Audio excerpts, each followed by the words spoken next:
آپ ان کا جو ہے ایک تو فوری طور پر ہم نے یہ استدعا کی تھی کہ انہیں شفا انٹرنیشنل میں داخل کیا جائے، شفٹ کیا جائے، نمبر 1۔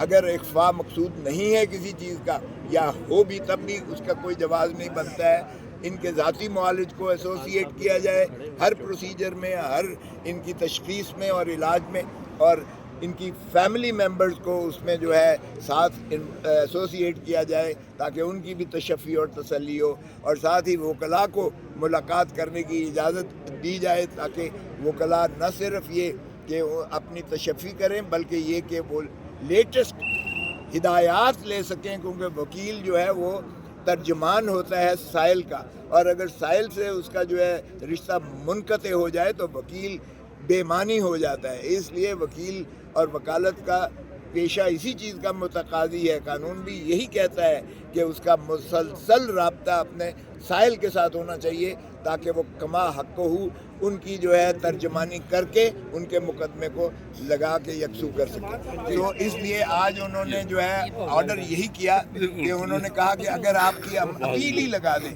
ہم نے کہا اس سے بہتر تو کوئی چیز ہو نہیں سکتی ہے، کیونکہ ہم 2023 کی اپیل دائر کی ہوئی ہے، یہ اگست 2023 کی اپیل دائر کی ہوئی ہے۔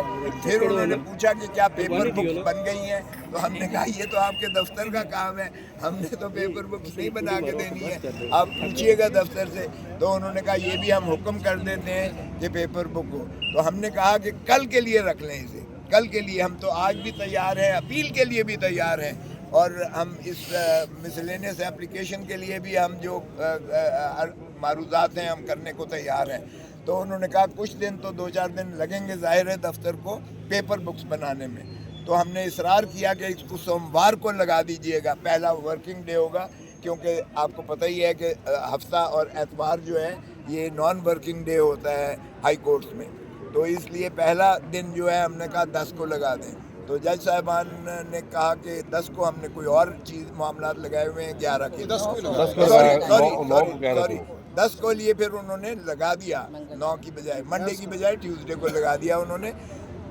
تو کہنے لگے کہ آپ تیاری کر کے آئے، ہم نے کہا ہم تو آج بھی تیار ہیں، دوسری سائیڈ کو آپ ذرا، انہوں نے متنبع کر دیا کہ وہ تیاری کر کے آئیں نہ آئیں، ہم اس کو پیش رفت کر کے سنیں گے اور اس کو یکسو کریں گے۔ جی میں عرض کرتا ہوں، دیکھیے جو آج کارروائی ہوئی ہے میں اس سے بالکل خوش نہیں ہوں۔ ہماری اپیل جو 2023 کی تھی اس کو لگانا اگلے ہفتے 10 تاریخ کو اچھی بات ہے، اس اپیل کو بہت پہلے لگنا چاہیے تھا۔ ہماری متعدد درخواستیں تھیں ان سالوں میں کہ ان اپیلوں کو سنا جائے، آپ جانتے ہیں القادر کے حوالے سے، اس مقدمے کے حوالے سے ان کو نہیں سنا گیا۔ آج جب ہم آئے ہیں خان صاحب کی آنکھ کے حوالے سے انتہائی تشویش کے عالم میں، اور ہمیں انتہائی اس میں ارجنسی ہے، جلدی ہے، ہم نے کہا کہ اس معاملے کو فوراً سنا جائے۔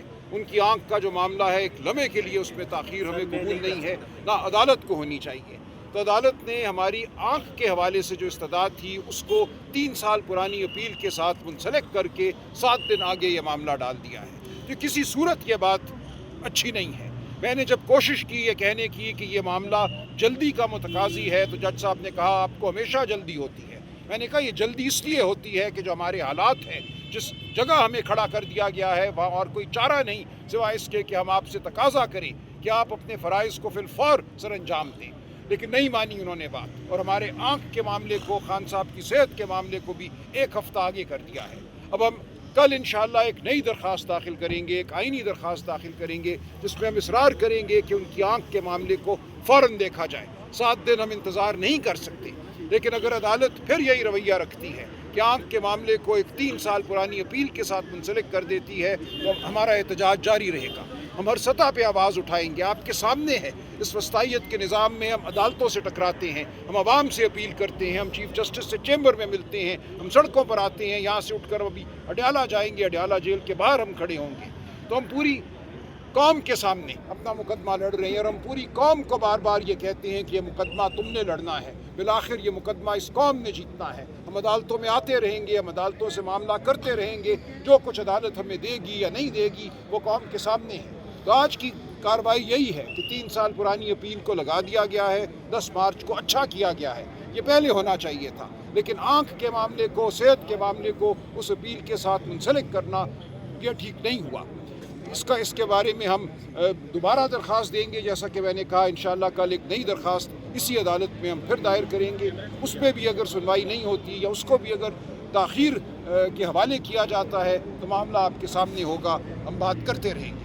اور دیکھیے تناظر ہے آج خان صاحب کی صحت کے حوالے سے، خان صاحب سے جو ملنے نہیں دیا جا رہا، جو ان کو قید تنہائی میں ڈال دیا گیا ہے. پاکستان آج ایک انتہائی نازک موڑ پہ کھڑا ہے. ہم بار بار یہ کہتے ہیں ہماری تاریخ کا ہر لمحہ ہی نازک نظر آتا ہے، لیکن آج ہمارے خطے میں جو جنگ برپا ہے، جو ایران میں ہو رہا ہے، جو فسطائیت، جو بربریت وہاں پہ برپا ہے، ہم کیا اس کے لیے ہمیں کوئی لیڈر اس وقت میسر نہیں ہے.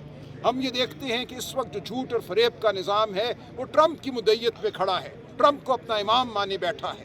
اس قوم کو ضرورت ہے اس وقت اس آواز کی جو واقعتاً اس قوم کے جذبات کا اظہار کرے، جو اس قوم کو ضرورت ہے جو پاکستان کے فائدے کی بات ہے وہ بات کرے، کسی کے اقتدار کو دوام دینے کی بات نہ کرے. آج جو افغانستان میں ہو رہا ہے اس کے حوالے سے بھی ہمیں تشویش ہے. باگرام ایئر بیس پہ کل سنا حملہ ہوا، ہم جاننا چاہتے ہیں، پارلیمان کو بتایا جائے کیا ہو رہا ہے. عمران خان کو جیل میں رکھ کے قید تنہائی میں رکھ کر من مانے فیصلے کیے جا رہے ہیں. ایک جو فارم 47 کی پارلیمنٹ ہے اس کو بھی اعتماد میں نہیں لیا جا رہا. اس وقت ہم جہاں کھڑے ہیں یہاں عمران خان کی آواز پہلے سے بھی زیادہ ضروری ہے. یہ ضروری ہے کہ عمران خان کی آواز سامنے آئے. یہ ضروری ہے کہ اس قوم کو وہ رہنمائی ملے، وہ رہبری ملے جس کا حق ہے، جو یہ قوم مانگتی ہے. وہ شخص جس پہ اس قوم کا اعتبار ہے، اس کی آواز کو، اس کی سماعت کو، اس کی بصیرت کو آپ خطرے میں نہیں ڈال سکتے. ہم اپنی آواز بلند کرتے رہیں گے. شکریہ.